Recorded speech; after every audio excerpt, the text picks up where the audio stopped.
आज हम एक ऐसी सीट की बात करेंगे जहां वफादारी हवा के रुख के साथ बदलती है और जहां जमीन की आवाज राजनीति के शोर से कहीं ज्यादा मायने रखती है।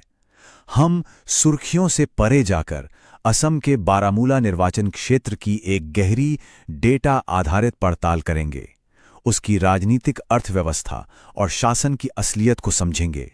देखिए, किसी भी जगह को समझना हो तो पहले उसकी मिट्टी और उसके लोगों को जानना पड़ता है। बारामूला, जो निचले असम के बोडोलैंड प्रादेशिक क्षेत्र में है, वो सिर्फ एक नक्शे पर एक जगह नहीं है। सही मायनों में ये ग्रामीण भारत की चुनौतियों और उम्मीदों का एक छोटा सा रूप है, जहां की राजनीति सीधे सीधे खेतों और लोगों की जिंदगी से जुड़ी हुई है। ये है हमारी पड़ताल का पूरा रोड मैप। हम जमीन की नब्ज को समझने से शुरू करेंगे, फिर चुनावी आंकड़ों का विश्लेषण करेंगे, उसके बाद जनादेश के मिजाज को समझेंगे, शासन में कहां कहां कमियां हैं वो देखेंगे और आखिर में विश्वास को फिर से बनाने के लिए एक खाका पेश करेंगे। तो चलिए, हर विश्लेषण की तरह शुरुआत करते हैं जमीनी हकीकत से। पहले बारामूला की बुनियाद को समझते हैं। यहाँ के लोग कौन हैं, उनका सामाजिक ताना बाना कैसा है और कौन सी बातें उनकी जिंदगी को असल में दिशा देती हैं। अच्छा, सबसे पहली और सबसे जरूरी बात, ये सीट अनुसूचित जनजाति यानी एसटी के लिए आरक्षित है। यहां मुख्य रूप से बोडो कछारी आदिवासी समुदाय के लोग रहते हैं। ये बक्सा जिले का हिस्सा है जो बोडोलैंड प्रादेशिक क्षेत्र यानी बीटीआर के अंदर आता है। अब इसका सीधा मतलब यह है कि यहां की राजनीति में आदिवासी पहचान, उनकी संस्कृति और स्वशासन की जो भावना है, उसका बहुत बड़ा रोल है। 2011 के आंकड़ों के हिसाब से यहां करीब 91.7% हिंदू और 7.8% मुस्लिम आबादी थी। और सबसे अहम बात, यहां की अर्थव्यवस्था पूरी तरह से ग्रामीण और खेती पर आधारित है, जो इसे मौसम के मिजाज और सरकारी नीतियों पर बहुत ज्यादा निर्भर बना देती है। तो जमीन की हकीकत को समझने के बाद चलिए अब इस क्षेत्र के धड़कन को चुनावी आंकड़ों के जरिए मापते हैं, क्योंकि हर एक आंकड़ा अपने आप में यहां के लोगों का एक साफ संकेत है, एक कहानी है। 2021 में 77.46% का मतदान। अब ये सिर्फ एक नंबर नहीं है, ये इस बात का पक्का सबूत है कि यहाँ के वोटर कितने जागरूक हैं और अपनी मांगों को लेकर कितने मुखर। जब इतने बड़े पैमाने पर लोग वोट डालने निकलते हैं तो वो एक साफ संदेश देते हैं कि हमें नजरअंदाज नहीं किया जा सकता। तो ये मतदाता आखिर कह क्या रहे हैं? बक्सा जिले की साक्षरता दर है 69.25%, जो राष्ट्रीय औसत से कम है। अब ये आंकड़ा विकास की चुनौतियों का एक बहुत बड़ा इंडिकेटर है। देखिए, कम साक्षरता का मतलब सिर्फ पढ़ाई लिखाई की कमी नहीं होता। इसका मतलब है बेहतर रोजगार के मौकों तक कम पहुंच, सरकारी योजनाओं को समझने में मुश्किल और युवाओं में बढ़ता हुआ असंतोष। यहां एक और बड़ा दिलचस्प आंकड़ा है। 2021 के चुनाव में दूसरे नंबर पर जो कांग्रेस पार्टी रही, उसका वोट शेयर था 39.04%। ये दिखाता है कि हारने के बावजूद एक बहुत बड़ा और मजबूत विपक्षी आधार यहां मौजूद है। मतलब करीब 40% वोटर लगातार एक दूसरे विकल्प की तलाश में हैं, जो सत्ताधारी दल के लिए हमेशा एक चुनौती बनी रहती है। ये डैशबोर्ड बारामूला की पूरी तस्वीर हमारे सामने रखता है। बक्सा जिला कोकराझार लोकसभा क्षेत्र का हिस्सा। 2021 में 1,15,000 से ज्यादा वोटर थे। एक बात पर गौर कीजिए, पुरुषों और महिलाओं की साक्षरता में लगभग 16% का एक बहुत बड़ा अंतर है, जो सामाजिक विकास में एक बड़ी रुकावट है। अभी के विधायक यूपीपीएल के भूपेन बारो हैं, जो बीजेपी गठबंधन के साथ हैं, और उनसे ठीक पहले 2016 में बीपीएफ के विधायक थे। ये जो लगातार बदलाव हो रहा है, ये एक पैटर्न की तरफ इशारा करता है। तो अब इन आंकड़ों के पीछे की कहानी को समझने के लिए यहाँ के चुनावी इतिहास को थोड़ा खंगालते हैं। ये एक ऐसा निर्वाचन क्षेत्र है जो अपनी वफादारी किसी को भी आसानी से नहीं देता, और यहाँ का जनादेश हमेशा एक छिपी हुई चेतावनी के साथ आता है। जरा इस टाइमलाइन पर नजर डालिए। 2001 में कांग्रेस, 2006 में निर्दलीय, 2011 में बीपीएफ, 2016 में फिर एक निर्दलीय और 2021 में यूपीपीएल। 1991 से लेकर 2016 के बीच किसी भी पार्टी ने लगातार 2 बार ये सीट नहीं जीती।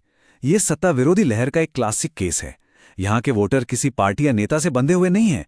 वो काम के आधार पर वोट देते हैं, और अगर वादे पूरे नहीं होते तो वो बदलाव करने में बिल्कुल भी नहीं हिचकिचाते। यहाँ एक बहुत दिलचस्प पैटर्न है। एक तरफ कांग्रेस का वोट शेयर 2001 में भी और 2021 में भी करीब करीब 39% रहा, जो बताता है कि उनका एक पक्का कोर वोट बैंक है। लेकिन दूसरी तरफ जीत का अंतर कभी सिर्फ 2,703 वोटों का रहा है तो कभी 18,319 वोटों का। इसका मतलब साफ है, चुनाव का फैसला वो स्विंग वोटर्स करते हैं, जो किसी पार्टी के पक्के समर्थक नहीं हैं।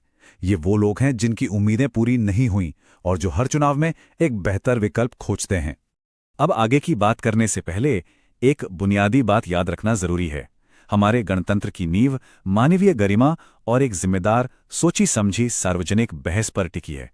जब हम लोगों की शिकायतों को देखते हैं तो हम उन्हें इसी संवैधानिक वादे के चश्मे से देखते हैं जो हर नागरिक को मिला है। तो अब हम इस पड़ताल के सबसे अहम हिस्से में आते हैं। हम चुनावी आंकड़ों को बारामूला के लोगों की रोजमर्रा की जिंदगी से, उनकी हकीकतों से और जो सिस्टम में खामियां हैं उनसे जोड़ते हैं, ताकि उस बेचैनी की जड़ तक पहुंचा जा सके जो बार बार सत्ता बदलने का कारण बनती है। बारिश नहीं हुई, फसलें सूख गईं, हमारा भविष्य अनिश्चित लगता है। ये किसी एक किसान की आवाज नहीं है, ये उस पूरे कृषि संकट से जूझ रहे इलाके की आवाज है जहां लोगों की रोजी रोटी सीधे जमीन और मौसम से जुड़ी है। और ये आवाज हमें सीधे समस्या की जड़ तक ले जाती है। ये सिर्फ शिकायतों की एक लिस्ट नहीं है, बल्कि एक दूसरे से जुड़ी हुई समस्याओं का एक जाल है। देखिए कैसे कम बारिश से सूखे जैसा संकट पैदा होता है, जिससे खेती बर्बाद हो जाती है। जब खेती से आमदनी नहीं होती तो परिवार बच्चों को अच्छी शिक्षा नहीं दे पाते। सरकारी स्कूलों में पहले से ही संसाधनों की कमी है, जो युवाओं के भविष्य को और धुंधला बना देती है।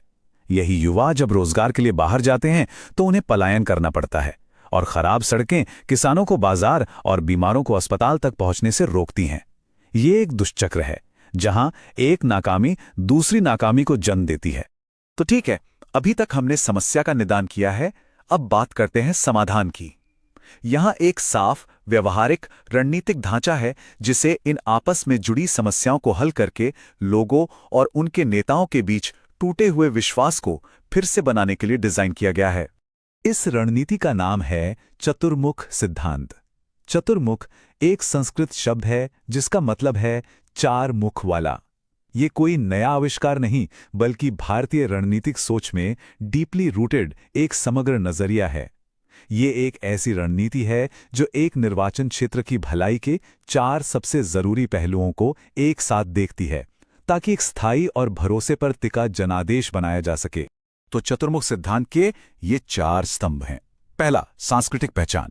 देखिए, बारामूला जैसे बीटीआर क्षेत्र में आदिवासी विरासत, भाषा और स्थानीय स्वशासन को बढ़ावा देना सिर्फ एक राजनीतिक नारा नहीं है, ये लोगों के आत्मसम्मान से जुड़ा मुद्दा है।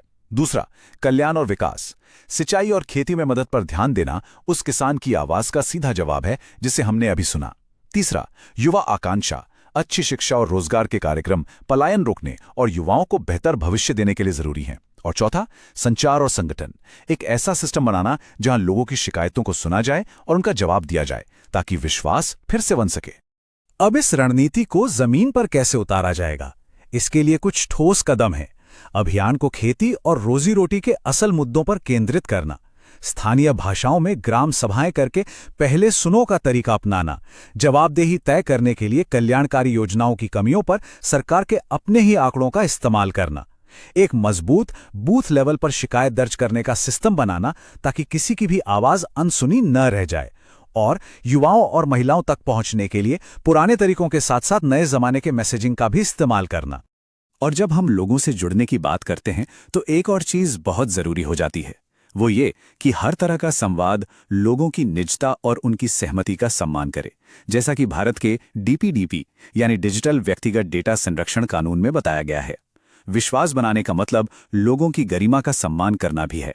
ये पक्का करना कि डेटा का इस्तेमाल सेवा के लिए हो, निगरानी के लिए नहीं। तो सवाल ये उठता है कि बारामूला के लिए आगे का रास्ता क्या है? क्या डेटा और सहानुभूति पर आधारित ये शासन का खाका बार बार सरकार बदलने की इस परंपरा को तोड़ सकता है? और सबसे बड़ा सवाल, क्या ये लोगों और उनके नेताओं के बीच टूटे हुए विश्वास के बंधन को फिर से जोड़ सकता है? If you want to become a people-centric leader and uplift your constituency, get in touch with Blueprint Strategies AI at mgr@blueprintstrategies.ai or call 080-420-41602. Purpose Beyond Politics.